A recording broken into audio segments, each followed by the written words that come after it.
if I had a report card, taking bumps or falling, I'm athletic, I could do a cartwheel, Sure. That part is an easy transition. It's the selling that's the hard part for me.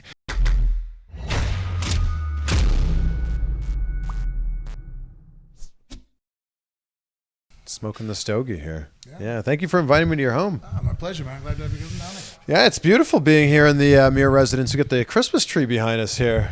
Yes, courtesy of Mrs. Mir, and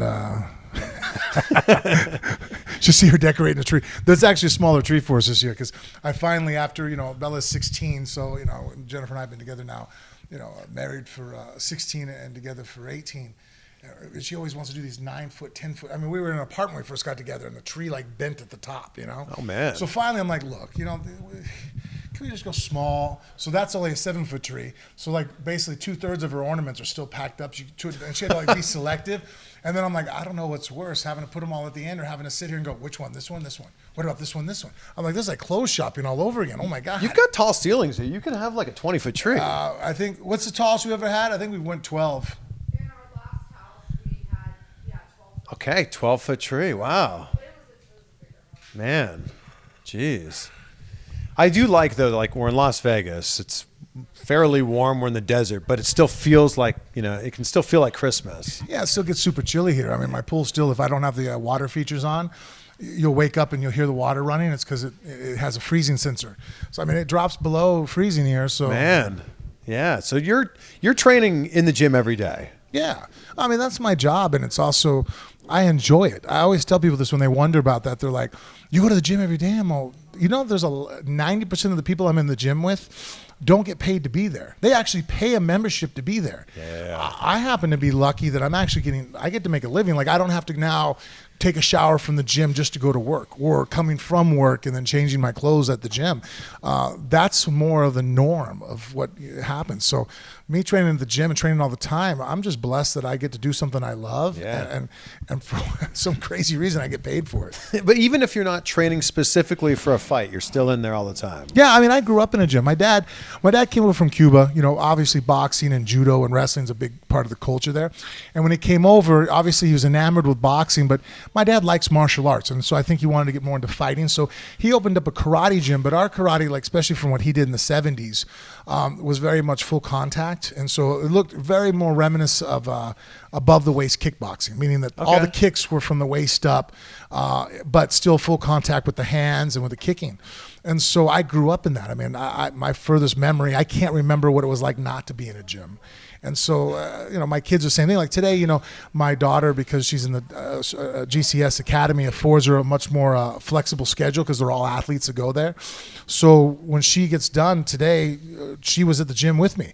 We're both on the mat while we're drilling. There's a big class, 50 pros on the mat. We're all working out, and there was a combination called off, and there's my daughter with her partner. Yeah. Going, Dad, were we supposed to throw the kick before or after the cross? Like, well, it depends on the feeling, on the angle, So, I mean, and at the end, I'm sitting there, and she had to get ready because she has wrestling practice, so she didn't do all the live round sparring. She gives me a kiss on the cheek. Oh, Dad, I got to go home real quick. I'm gonna go get my lunch, and then I'll see you later. I'm like, okay, baby. You know what I mean? That's my life. Right. Well, you're just coming off the Roy Nelson fight. Yeah. How are you feeling after that win? Oh, it's great. That's your first win in 4 years. It was, coming because of the suspension, and then and dealing with that garbage with USADA, and then coming into Bellator. First fight I took off, Fedor, and I was rusty because I knocked him down, but then got crazy and tried to chase him and fought completely out of character and emotional. Ended up losing that fight. Then the last fight, freak accident, which probably never happened again, or since just a weird breakage against a clinch against the cage with no mouthpiece. And so just kind of a string of bad luck that really kind of tests you. Because, a lot of people, it's easy to stay in the gym when you're winning. At the same time, now you haven't won a fight, and it's going on 4 years, and you're sitting there going, oh, man. And then now it's not like I'm a guy in his 20s. You're like, well, it's a slump. It happens to athletes. You're going to get out of it. Now not only am I battling that, but I'm battling them. You're in your 40s now, dude. Maybe it's time to hang it up. Maybe it's time to call it. And then fighting somebody like Nelson, who has more overhand right knockouts than anybody else in MMA right now, and who I beat previously. Yeah. So I knew he was hungry and wanted to, to make sure he took my head off. There was a lot of factors that really I think I'm blessed to have, because I always think adversity and testing yourself like that, at the end of the day, if you survive it, I mean, a long version of the Sun Tzu statement of, that which doesn't kill you only makes you stronger, right? So as you sit here right now, are there any effects from the Roy Nelson fight? No, I'm actually good now. I tried to get back in there a week after the fight, against my wife's judgment. She's like, because my shin was split. And when you split your shin in the fight, it's not because it was split from the outside in. It's your shin bone cutting through your tibia is shaped kind of like a triangle, like a sword almost, or one end of it, And so I actually cut my own bone through my flesh. So it's a real deep cut. Probably should have had it stitched up, but I didn't. It was in Connecticut. I just want to get home. And so that took a little while to heal. And then I made it public. I tore my labrum really bad on my shoulder. So that was rough, because obviously training for the fight, the adrenaline, I was pumped up. Man, for about 2 weeks afterwards, I even tried, like I said, I went back to the gym. One of the guys, he's a light heavyweight, Corey Hendricks, was getting ready for a fight at the ACA over in Kazakhstan. So, he helped me prepare for the fight. So I wanted to get back. And that's part about martial arts. You get back in the gym and you help the guys out. Man, it was the first day back. We're drilling. He throws a body kick and I check it with my shoulder and pull, and all of a sudden, like, boom, my arm drops. I just walk off. I'm like, I thought I could come back, dude. I can't. My body just, I'm in too much pain. So then I took off another 2 weeks. So actually, this is the first week. We started hitting the gym a little bit last week, lifting weights and stuff and moving around that way and shadow boxing. And I've been going to wrestling practice with my son, so taking shots and drilling moves with him. But as far as first day back sparring, today was the first day back sparring and firing off. And actually, I felt great. Obviously, I'm 20 years older than everybody on the mat. But, I felt You can still whoop them all, can't you? You know what? I'm blessed with the fact that The answer is yes. Yeah. I'm blessed that for whatever reason, my father's genetics being Cuban, I'm super quick. And so being my size and being quick, and then add the fact that I know more than most people's coaches know about fighting, you know what I mean? Sure. And so my strategy, my timing is just really good. So even today, I went 3 rounds with 3 professional fighters, and it wasn't a good day for them. And then round 4, everybody's like, oh, you're doing so awesome. Let's go, because we're supposed to do 5 rounds. And I'm like, okay, I know you guys got the impression that because I'm doing well, but I'm tired now. I'm going to go sit down. So I sat down the last 2 rounds. I'm like, well, 3 rounds the first day is not bad, You look great. Like, what do you weigh sitting here right now? I'm 270. That's solid, yeah.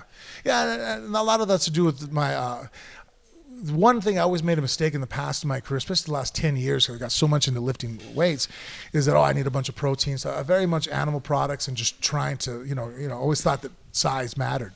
It does. But with that came a lot of bloatedness, and I think extra weight, especially around my midsection, that wasn't necessary.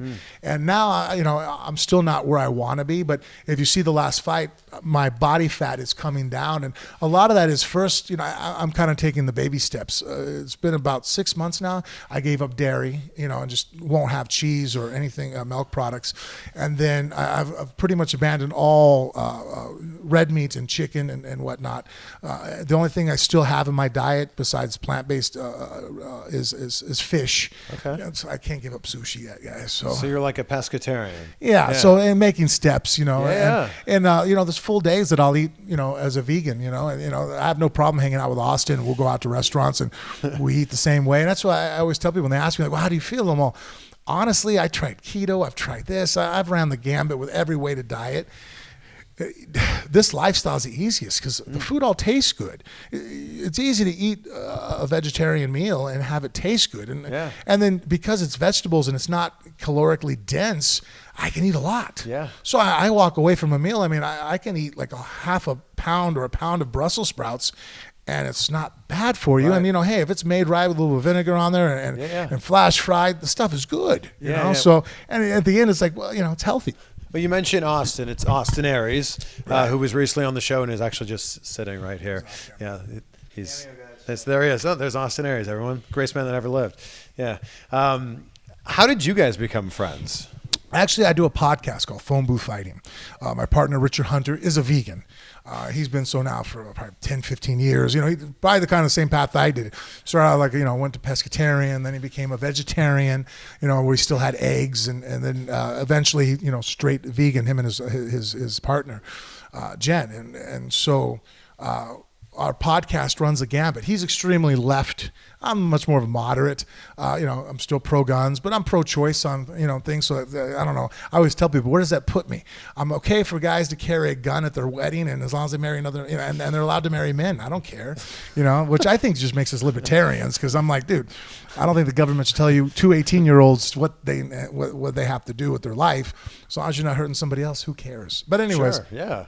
So his book that came out, his press personnel came and contacted us, and because of Richard's connection with that, we brought him on. And it was funny because at that point I had a stint for my life where I thought I was eating like a vegan for about 6 months, and just basically I was doing like, oh, it's French fries and it's vegan, right? Yeah. And so, but I always had my suspicions of, we're omnivores, we're bears, we're supposed to have meat, like, come on.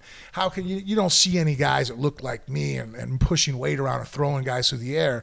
Then here comes Austin, a little spark plug, fucking sits down. I'm like looking at his arms. I'm like, this dude's a real athlete. Like, look at his shoulders, his body stature. So I was like, really? Like, and then I asked the same stupid question he's probably going to get asked about 1,000 more times before they ever bury him. Is that like, well, how do you get all your protein? Right. And so, and he was actually not a dick about it, and answered my question. He goes, surprisingly, he was like, I think because it was coming from a genuine place. Some people ask that question because I think they think they're going to mock your answer. Like someone asks you something like, oh yeah, well, how do you manage this? And it's like, dude, you already have a preconceived notion. You're trying to set me up.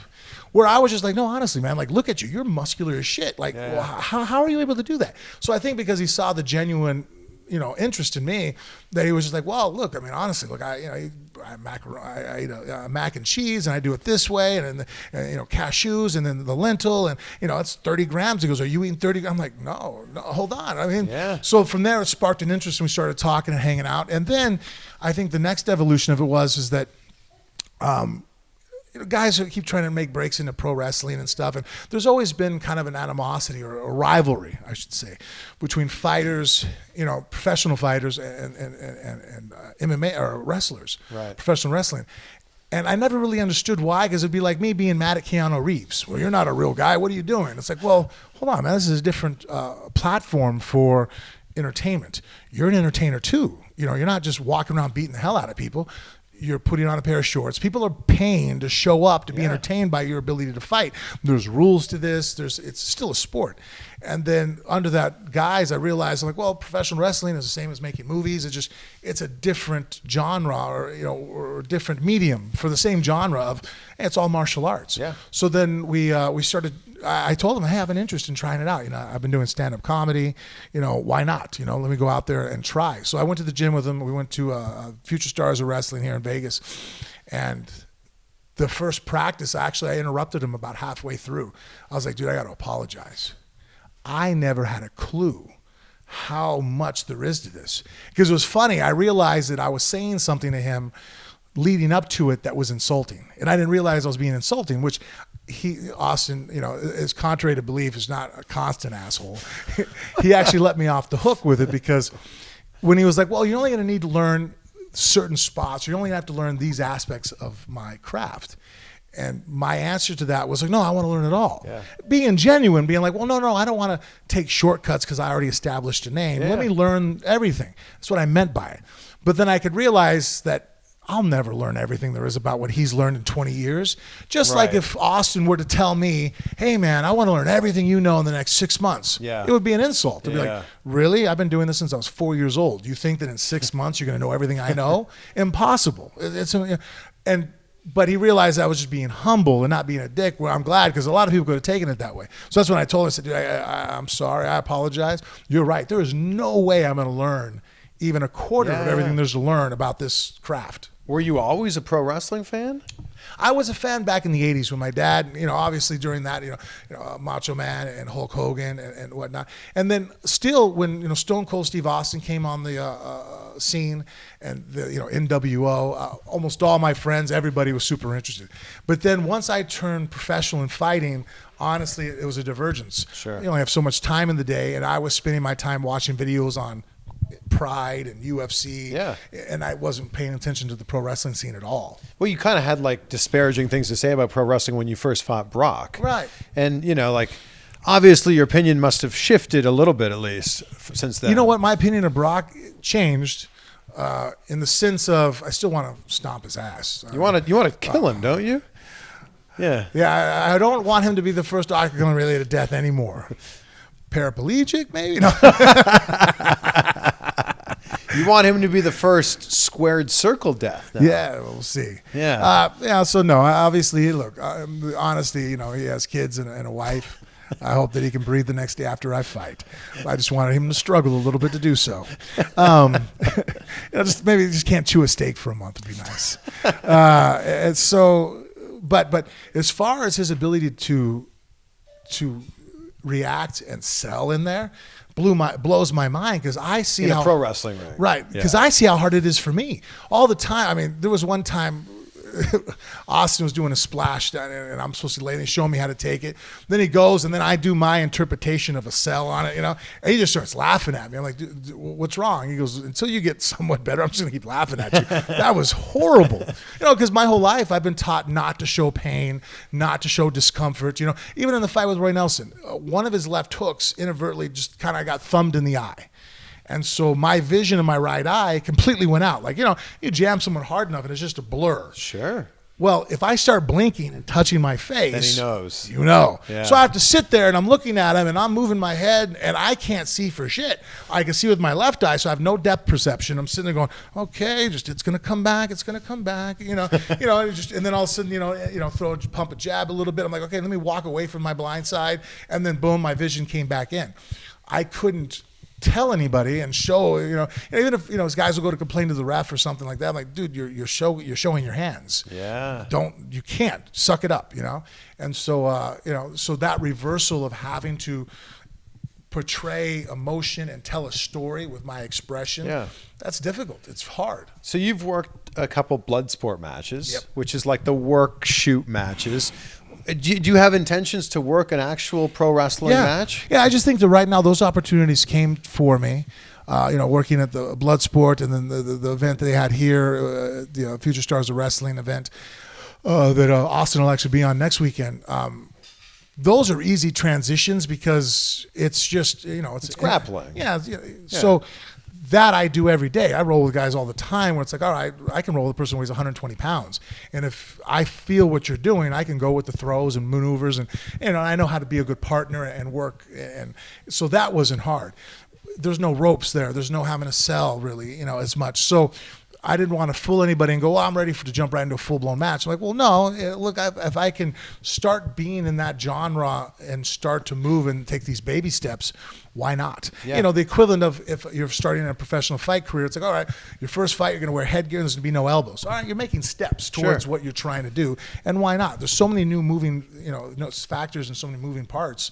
The more you can eliminate certain aspects of it to focus on and then increase and add to your plate as you get better. And focus on your strengths, which you have, many of them from the career that you've had. So where are you at right now with your pro wrestling training? I still count out loud when I'm running the ropes. So 1, 2, 3. Yeah. Twist. No, there's still a lot of thinking. And so, But you can bump? Yeah, okay. Taking bumps was probably one of the easier aspects for me because it's just tumbling. Sitting like, oh, okay, this part's cool. Yeah. Honestly, probably if I had a report card, taking bumps or falling, I'm athletic. I could do a cartwheel. Sure. That part is an easy transition. It's the selling that's the hard part for me. And knowing how to, and also too how to feel another guy. I'm not used to you cooperating with me, or in turn, I'm not used to giving up parts of my body. Right. If someone starts to reach for my arm, my intention is not to go ahead and give you my arm. Yeah. My intention is, oh, you want my arm? That's one of the first things I teach people mostly in fighting is like, hey, if you feel somebody wants something, even if you don't know what they're doing, don't give it to them. Yeah. If I feel you going for my leg, I don't know. I might not know what leg lock you're going for, but let me just remove my leg from the equation. Yeah. If you pull something, I'm going to push back. And that's just kind of like a real dumbed down version of until you can catch up, like fake it till you make it. Yeah. Like if I'm pulling your arm, don't let me have it. And now it's like, no, now it's the opposite. Now you're going to want to go ahead and position and move in a certain way that you're able to flow with another human being. Well, we just saw Cain Valasquez in there. I feel like the door is wide open if you do want to make this happen. No, and I do. Well, here's my thought process on it. obviously I could just jump in there and just and cash in on a couple times and show up, and I hope that Cain's not doing that. Well, I guess I don't care what Cain's doing, but I kind of did the same thing when I do stand-up comedy. There's a novelty of what's his name from 2.5 Men, the actor. Oh yeah, Charlie Sheen. Charlie Sheen. Yeah. All right, there's the Charlie Sheen factor. Right, and that's when somebody really doesn't know what the fuck they're doing in something, but they have such a name that they can probably fake it and make it, right? So he did that one-man show, and it was a complete disaster. Like, he had no intentions. But he made all kinds of money doing it. Sold out, fucking jumped on a fucking dollar. And I actually went to one of them. Was it as bad as people said? I just kind of sat there and told stories for an hour, and we went, all right. All right. Yeah. That's not quite as bad as some of the reviews just scathed him. And then his response to was like, well, fuck you, I got your money. I'm like, yeah. I don't want to be that guy. And so in other aspects of my life, I haven't been that guy. When it comes to podcasting, doing stand-up comedy, I don't want to just cash in and go, well, I have my name, I've done my work here. I think, one, it's not only is it you're shitting on your fans, I think you're shitting on the other people that have been part of your sport. Like, I was upset when CM Punk got to have a UFC fight for his debut. Well, if all of a sudden my first ever pro wrestling match get to jump into an AEW or a WWE or match, what a fucking asshole. You know what I mean? So just on my name, I jump out there. I'm not going to look very good. I'm not going to do a great job. But and what does that say to all the other guys that have worked, that have wrestled for $50 for fucking 5 years? You know what I mean? Like, it's kind of a spit in their face. And now I was the one upset before when one other guy came over in my sport and just took another. That was my problem with it. I wasn't mad at CM Punk for getting an opportunity. I was mad because it took opportunity away from somebody else. I'm like, well, there's one less guy on the card now that he's been working his ass off to be there in this world. You just jumped over and get to take his spot and be on a main card. Like, that's kind of bullshit. And so I'd be hypocritical if I was that same guy. So I genuinely want to learn and put in and build myself up. Now, obviously, I'll never be at the same level of somebody who has just, like Austin, who's wrestled for 20 years. I won't be able to do a 15-minute match and just flow and figure it out, 5 minutes before the match goes, hey, here's your spot, it's my spot, we'll go here. No, I don't like this. Okay, give me this, That's not going to happen for me. But as far as giving a genuine effort to be respectful of the guys that have put in their work and time, I want to be that guy. And then the way I look at it, the reason why I like it is because the same reason I like movies. People are always being inspired, right? And it draws people over. I was inspired by Bruce Lee and Jim Kelly back, in the 70s, when they came out with, Enter the Dragon. Steven Seagal, Van Damme, these guys inspired me. Were they real fighters? Jim Kelly was, you know what I mean? Bruce Lee even is arguably, who knows, you know what I mean? Like, obviously all the tales of him being, obviously this ferocious fighter, but I don't know if he really was or not. I never seen him in a UFC fight. I never saw him fight, he never did kickboxing matches. It was professional boxing back then. He didn't do that. And so, but I was still inspired by him. He still got me to want to train martial arts and countless other people, right? So I think that that's one thing that I can bring into the pro, into the ring, is that I can show people martial arts still working. And I think that's something that's kind of, when I watch wrestling matches, that's probably why even look, sometimes I look at guys and I'm like, hey man, that's awesome. You can do some flips and jump around, but everything you're doing is completely unrealistic. It would never work. But I remember watching wrestling matches in the 80s and going, oh, well, that would hurt. Oh, that would hurt. That would tear your arm off. Like, there was a certain sense of realism that I think they've completely divulged from. And I think there's a hunger for that now. Because if you watch, the John Wick movies with Keanu Reeves, you got guys now that, they show him YouTube clips of him training and doing 3-gun challenges and, working from long gun, shotgun, and transitioning to a sidearm. So now people go, oh, obviously that's a person under perfect conditions, not messing up. That'd be like a guy shooting 30 3-pointers in a row. It's possible. Not probable in real life, probably, but it's still possible. He's not standing out in the parking lot kicking it and all of a sudden it flies 500 yards and goes. It's like, okay, that could never happen.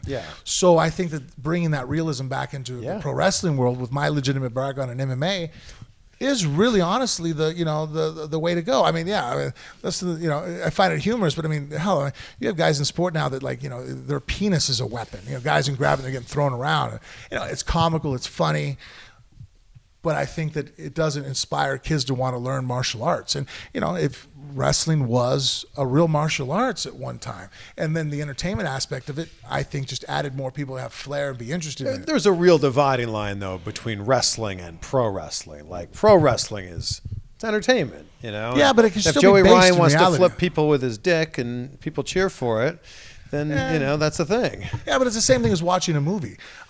I find watching movies that are realistic when I see guys clearing a house and I go, oh, look, that's actually based on reality. Right. When I see other movies, I'm just not interested. When I watch the guy with the six gun that never runs out of bullets and he just stands there and everybody falls down and he can walk. Even sometimes, I watch, I'm like, wow, the bad guys never seem to hit him. You know what I mean? Like, that bothers me. Well, maybe Joey Ryan has a magical, package. You don't know till you try. I don't know. Maybe he could legit flip you. I don't know. Probably not. But I think that is just no discredit to anybody else, but I think that is just a symptom of the fact that everybody wants to show how athletic they are, how much entertaining they can be. And I think that, this is still a combat art, right? It's still based on the fact of combat.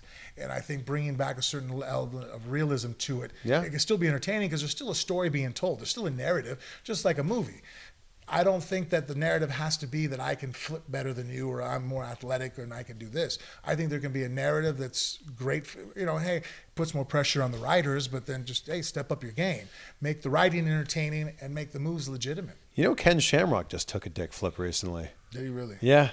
Yeah. Did you know that? Yeah. I did. Yeah. Yeah, so. What's the last thing Ken Shamrock did again? Took a dick flip. Yeah. Before that. Yeah. I'm just saying. He's in your world. If we look ahead into 2020, Frank, does this mean that if you don't want to jump right into AEW, don't want to jump right into WWE, does this mean we'll see you working some indie matches? Yeah, I think that's actually the area right now just because. Yeah, talk to Austin Aries is your manager. Yes, and so I think working that well. Also too, I keep talking to Austin about tag teams. I think is easy. Also too, a method in because already it kind of sucks because I've gotten to watch a couple of Austin's matches from the outside. But I think being in there and being with somebody who's a veteran, knowing what they're doing. I wish we can take him in MMA and me do that. We're like, hey, we're going to have a 2-on-1 fight. I'm going to do 80% of the work. You just jump in here, and you're going to be in here and get to learn, what an advantage to take over. Sure, but yeah. MMA doesn't really afford that. There's certain parts of Russia we can do it, but but for the most part, But in our world or in the pro wrestling world, I can jump in there and watch and see how things are being done and take these intermediate steps so that I can build up a legitimate repertoire. Everyone's clamoring for that third match in the Brock, trilogy. Are you saying that this might happen in a pro wrestling ring instead of in an MMA forum? Well, right now he's retired MMA, so I don't know if I'm going to be able to get that. But we know how retirements in MMA often work, though. Yeah, true. I'm hoping. Look, I think that it only makes sense the two of us fight again. I made him tap the first time. He finished me with strikes the second time. Both the fights I think were exciting to people to watch. Yeah. So I don't think he wants. I'm sure it bothers him every time people talk about me. I made him tap. I made him scream "uncle." He sat there and slapped my leg, asking the referee to save him from disfigurement. He has to sleep with that. You know what I mean? And same thing. Hey, he kicked my ass in one of the fights. I got up, didn't know where I was. He gave me a good ass whooping. Why wouldn't he want to go there and finish it off? One last time. I do. As you were heading into that first fight with Brock, were you like, I'm just going to destroy this guy? No, contrary. Really? Honestly, it upset me a little bit because I looked at him watching film and whatnot and getting prepared. I knew who he was from wrestling at Minnesota. So I looked at him as, I'm fighting a guy who was a national champion wrestler. Yeah. But, he lost his junior year to Stephen Neal, who to me was one of the greatest heavyweights of all time. This guy, his junior year, Stephen was a senior. Stephen Neal was already a national champ from his junior year. I think the runner-up his sophomore year. So, he's up there with pedigree that's extremely high. Neal went on to go ahead and in 1999 was the world champion. Dan Hodge recipient. And then, the only reason why he didn't continue on wrestling is because he went to the Patriots and got a couple Super Bowl rings throwing guys around there. So I looked at Lesnar as a very legitimate threat because of his wrestling background. Big, strong, athletic guy that knows how to wrestle and is going to always be a good position, right? And then I was backstage getting ready for the fight, the week of doing PR and stuff. And one of the other fighters on the card, and the story would be better if I could remember who it was, but I just was so like in shock that after what he said to me, he goes, I just remember the kid kind of grabbed me on the back of the shoulder and goes, hey man, you got to do this. It's, it's MMA versus pro wrestling. We can't look at it. And I looked around, I'm like, oh, you think he's a pro wrestler? Please tell me no one else thinks this guy's just a pro wrestler. Like, the dude's a national champion wrestler. Like, legitimately, like, I'm like, oh, what? So then that actually put a lot of pressure on me because I'm sitting there going, people are going to think that he's just a pro wrestler? Like, no. Yeah. Give me anybody else. Most of the other pro wrestlers don't have a background in combat. I think that's why the wrestling looks the way it looks. They don't really know what an armbar is or really legitimately know how to hit a double on a guy who doesn't want to go down. And so, there's some guys that look at it, I see him throw a punch. I'm like, I guarantee that dude's never even been in a real fight in his life. Oh, God. And here you have a guy in Lesnar who legitimately was a fighter. The guy, he didn't become the champ because he sucked, and so that was upsetting. And so I was really focused to take him out. But Brock's got to know he's going into this fight with you, and you're like a legit killer. Like, he's got to see the tape. I remember watching live when you broke Tim Silvia's arm. I want to ask you about that. When you slapped on that arm bar, were you like, I'm going to break his arm? No, actually, I was holding on because I locked up the arm bar and he actually slipped his elbow out. But I wanted to transition to a triangle, which was to get to my head to the other side. So when he went to lift me up, I just bridged to make myself very heavy as a kind of a lever. Yeah. I always tell people it's like if you lift up a stick from the end and it's long, it's going to be heavy. Yeah. If the stick you put the center of gravity of the stick underneath the weight of the stick, well, now you can lift it up with a little bit more ease. Like holding a baseball bat, holding it up vertically, now it's about balance. But if the bat were to swing out, well, now the bat's going to have some weight to it because of the leverage. So when someone goes to pick you up, you want to be as long as possible to make it to where now it's difficult for them to slam you. So that's all I was doing was just kind of leveraging my body out. So that way he would have to fall back down. And when he fell down, that forward pressure would basically throw him into a triangle. So it's a move I had done in practice many a time, especially in jiu-jitsu. So as I'm doing that, all of a sudden, his arm just gives loose. Yeah. I just feel pop, pop, pop, and it opens. So I'm like, oh, I don't know what I have, but I have something, and it's being destroyed, so let me keep driving my hips forward. So I just kept driving forward until Herb Dean came in and told me to stop the fight. So when I rolled off, I was like, oh, the fight's over with. And then his mannerism afterwards kind of threw me because, my coach and I were looking at him like, he goes, did you break his arm? I'm like, maybe his elbow just dislocated. I'm like, dude, something popped. Something opened up. So like, oh, we're going to restart the fight. I'm like, cool, just start me back in the arm bar. He wanted to keep fighting. Yeah, but the way I looked at it, I was like, hey, I had your arm. Give me back your arm, and we could get starting. So that was kind of the disagreement we had. I was like, well, put me back in the same position. Yeah. You know what I mean? Like, you give me your arm, and we can start all over. Yeah. So then they're like, well, we'd have to start you neutral. And so then my coach is freaking out, but I'm like, you even see me kind of like, hey, man, we'll do it again. We'll do it now. All right. So I started wrapping my glove up, like, all right, start the fight again. Because in my mind, I was just going to throw a head kick right at his arm. Because, when he goes to block it, I'm like, we'll find out real quick if it's broken. Which thankfully, Herb, the doctor came in, I think it was Goodman, stopped the fight. Because could you imagine I'd have thrown a full blast kick at his arm and it was attached, it might have been bad for our sport. What about the other broken arm, Nogueria? Yeah, that one I felt bad about, and I knew that was going to happen just because, an American versus Brazilian jiu-jitsu is, even though it was a Japanese art, was really modified to its current state in Brazil, and when I had him in the Kimura, I remember once I had it slipped to a certain angle, I'm like, okay, it's done. I have you. You could see me in the fight starting to look for Herb because I knew he's not going to tap. So as soon as the referee jumps in, I can let go of pressure. Because I'm still a fan of Nogueira's, and I'm not a guy who's I've never tried to maim somebody in our sport. If you get hurt by me, that's because you don't protect yourself and the referee didn't get in there. I'm not trying to get in extra. I've never been that guy that, if the referee grabs me, I keep twisting. I think that's wrong. I think that, look, we're both martial artists, and I always tell this to people. When people sit there and go, how much do you hate the other guy?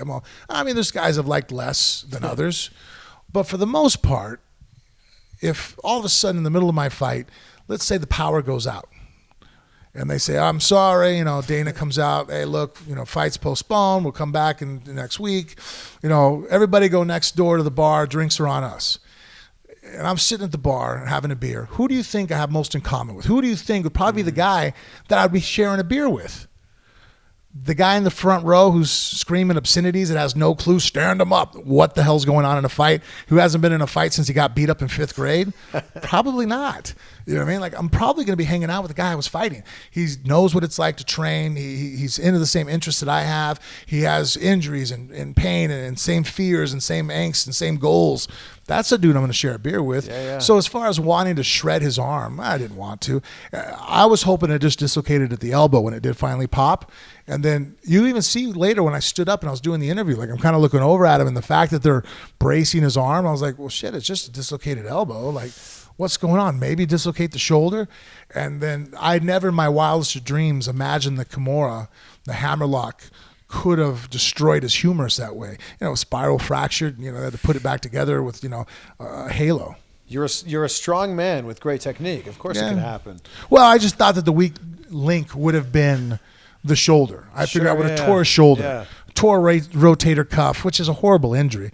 I don't want that on anybody, but I thought that the soft tissue would have went first, but I guess the angle that I had it broke at the humerus. Is pro wrestling the transition for you out of MMA? Like how many more years do you think you have in MMA? I'm going to keep fighting. I mean, I'm 40 now, and there's guys that are in mid-40s and later that are still very successful in MMA, especially the fact that I'm a heavyweight. It makes it easy because, look, Demetrius Johnson loses 0.2 of a second of his reaction time. He's fighting guys that are fighting at 125 pounds, flyweights that are, you know what I mean? Like, it's lightning fast. Lightning fast. I'm over 200 pounds. We're quick, but I can lose 0.2 of a second and still see a right hand coming from the best fighters in the world. It's not the same speed. Even, Deontay Wilder, who's probably has the best right hand in all of combat sports, right? You can still see it. It's not so fast. Now, Lomachenko, even though he's a southpaw, still the backside punch, that punch is a bit harder to see. If you lose 0.1 of a second of reaction time, you ain't seeing that. Yeah. That's why even in boxing, which is very much of a reaction sport of eye-hand coordination, you see champs and guys competing, look, Ortiz, who just fought for the title, is 40 years old. You can be... Yeah, Randy had a great career. Yeah, I mean, even at light heavyweight, you've seen, I still think he won the fight. Dan Henderson, when he fought... The Englishman. Bisbing? Yes, Michael Bisping. Yeah. Like, you can't even remember. I'm picking up on all the hints here. Yeah, thanks, man. It's like we're married.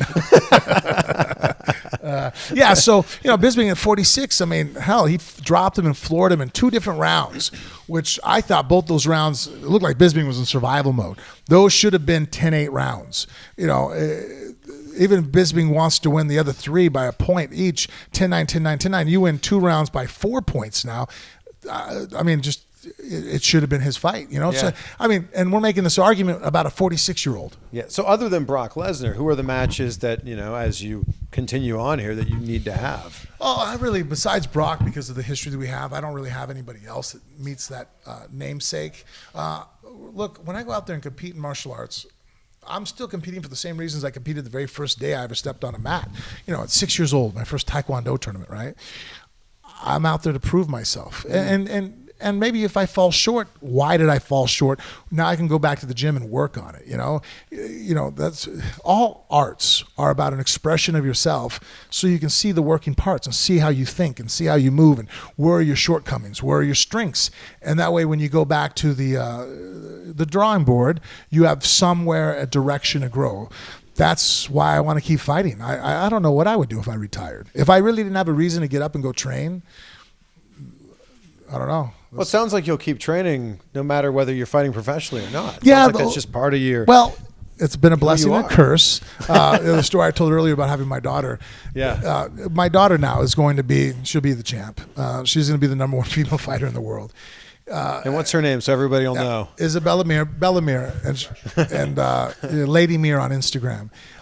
She's already a state champion wrestler. And she's how old? 16. She won the state championship in 8th grade here in Nevada for the girls, which is a high school tournament. So she's competing against seniors and juniors. And I think her longest match was 30 seconds, she goes and trains with me at Syndicate and trains over at Drysdale's, and she's going with full grown women that are world champions. And you know, and I've had to give a couple pep talks to them afterwards, like, it's okay, I know, she's just different. You know what I mean? Like, you know, women, you know, they handle their losses a little bit differently. But so that being said, I'm always going to want to be on the mat with her and training with her. I mean, hell, my dad still jumps on the mat and trains with me, you know, and he's in his 60s. So I think that if you really love martial arts and you're doing it because of the love of it, I can't imagine why, just because if you're not getting paid for prize fights, why wouldn't you train anymore? Yeah. That's not Right. Only reason why I do prize fights is because it affords me not to have to go to work, and I get to go to the gym all day. It's kind of like this circle of like, okay, well, if you want to train all day, yeah, I like training. It's cool. And at the end of it, if every 3 to 6 months you jump in and let everybody see you fight somebody, you can keep training. I'm like, all right, that works for me. If it makes the wife happy and I get to go to the gym, I'm good, man. Did you have another Bellator fight lined up as of right now? Right now, contractually, they have until I think about February to give me my last fight on the contract. But I haven't had a chance to speak with Scott. I texted him after the fight, but you know he has a lot of big things going on. So I'm hopefully that when he gets some time, he'll hit me up again and we can sit down and talk if I'm going to extend.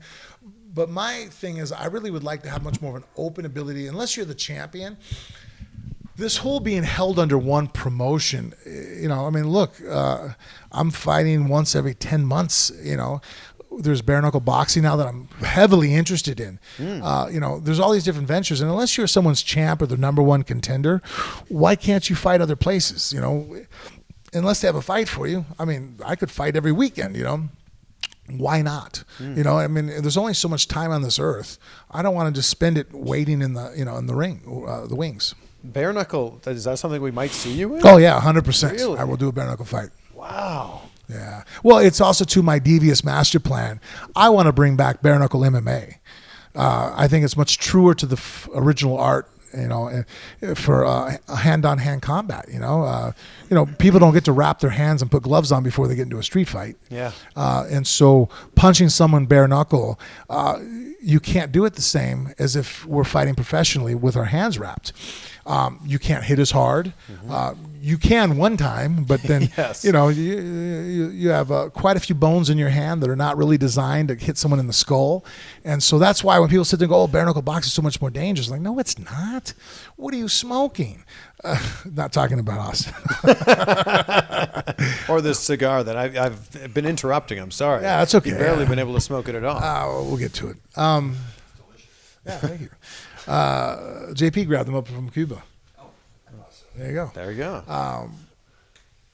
So anyways, my hand being wrapped and reinforced with tape and gauze and putting a glove over it, there's a misconception. People go, oh, that makes it safer. I'm like, no, it doesn't. You know why we do that? Because there's more knockouts now, because people can hit harder. It protects the hand. It doesn't protect the head. I would fight anybody in the world in a stand-up fight. I mean, even Francis Ngannou, Deontay Wilder, they want to hit me bare knuckle, I'll take it. Let's go. Yeah, Wow. because you're not going to be able to, I guess the easiest way to explain this to people at home is if I said, hey, you see the cinder block wall in your backyard? Go ahead and blast it bare knuckle. Most people are going to like, I'm not going to hit that. I'm like, cool. But if you let me wrap your hand, if I had, Stitch, Jacob Durant back here, we can wrap your hand and put a glove over it, you'll hit it. Yeah. I mean, it might jack up your, and that's an extreme version of it, but you'll punch the bag hard because your hands are reinforced. They're wrapped up and gloved. You go bare knuckle on it, you can't. Your wrist folds over, you break bones in your hand. You can't generate the same amount of power. Now it's more realistic to what a real fight would be. It's like, well, you can kind of go medium power to the head. You better place your shots very well because you're going to bust your hand up. And, even the bare knuckle we have now, it's not true bare knuckle. They're allowing them to reinforce the back of their hands and their wrist. I wish it would just go back to the true art of it. But like, there is no material on from the elbow down, naked. Wow. Well, okay, so we're going to see you in bare knuckle, and it sounds like we're going to see you in pro wrestling. And really, it's the best time for you to be getting into pro wrestling with the success of Ronda Rousey, Cain Velasquez get back into this, Matt Riddle, Tom Lawler. There's all this, it's perfect for you to get in there too. Yeah, I think so. I mean, and then bringing, like I said, I think it's a necessity now because look. Oh, okay. Shh. Hey. Sorry, my attack dogs. They are. You can hear their attack dogs. Yeah.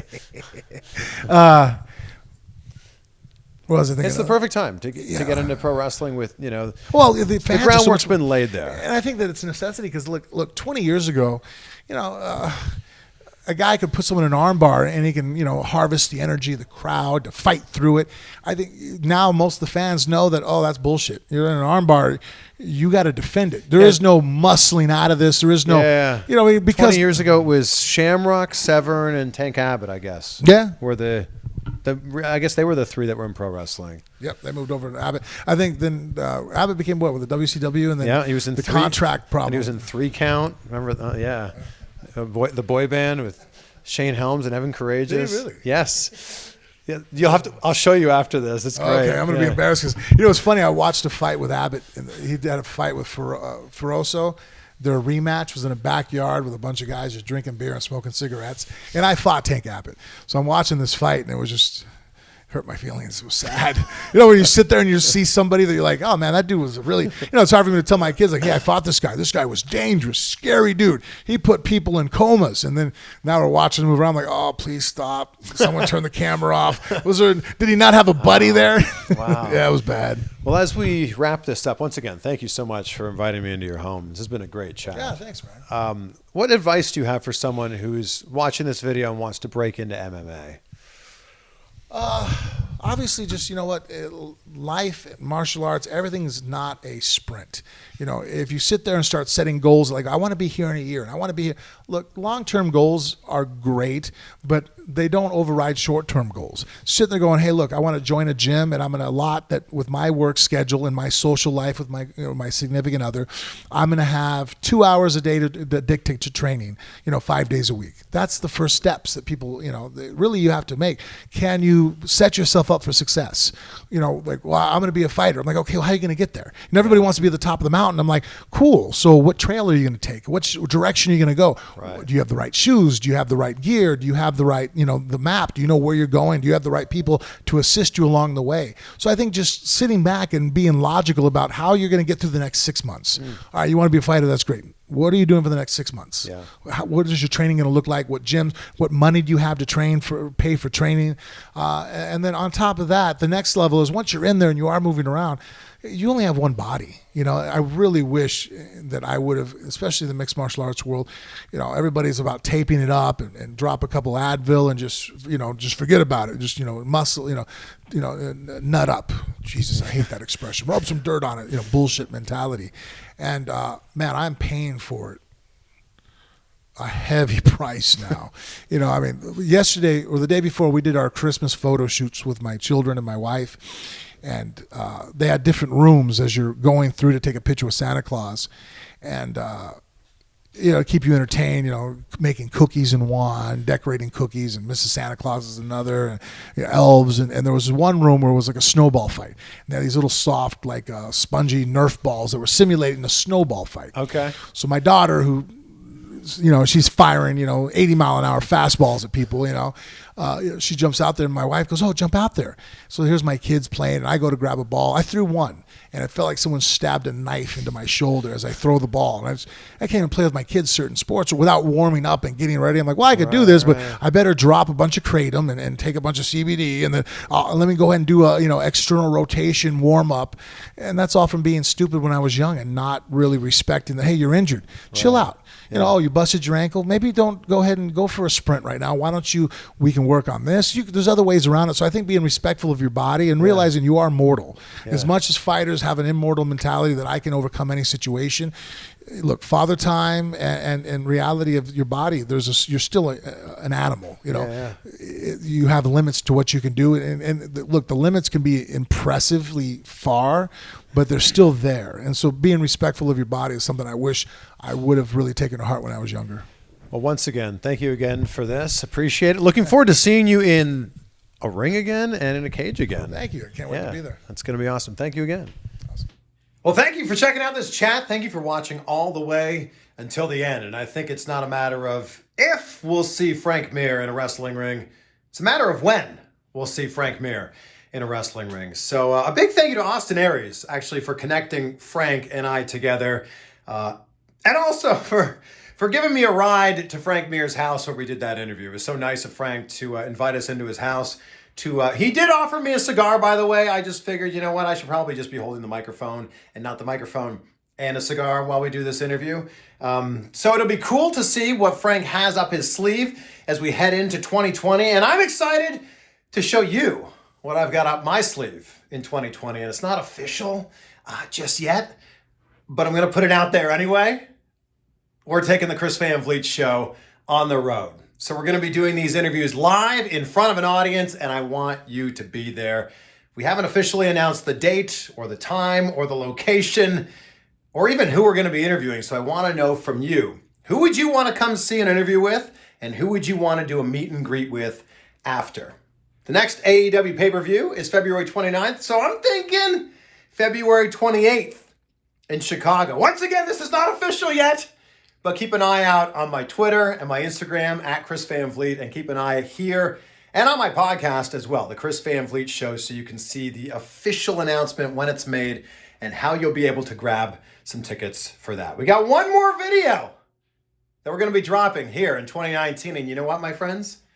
That video will officially be video 100. Wow! You know the specific goal for the year, because vague goals get vague results, was 50 wrestling interviews in 2019. The fact that we're going to do 100 videos this year blows my mind and also excites me for what's in store for 2020. So thank you for being on this journey with me, and I can't wait to show you what we've got in store for 2020.